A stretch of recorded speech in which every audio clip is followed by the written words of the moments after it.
안녕하세요 يوريبون. أهلا وسهلا بكم. معكم سمية.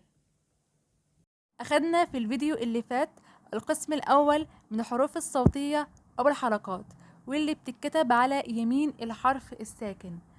النهاردة إن شاء الله هناخد القسم التاني من الحروف الصوتية، واللي بتتكتب أسفل أو تحت الحرف الساكن. أو أو. مثال: بودو بودو. يو يو. مثال: هاك يو هاك يو. أو أو.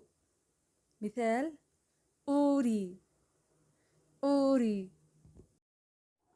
يو يو. مثال: أويو أويو. ناخد بالنا من الحروف دي كويس عشان في الأول هتلخبط شوية، بس بعدين هيبقى عادي. ده آ آ.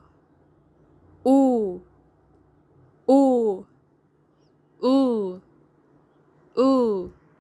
آخر حرف في المجموعة دي أ أ.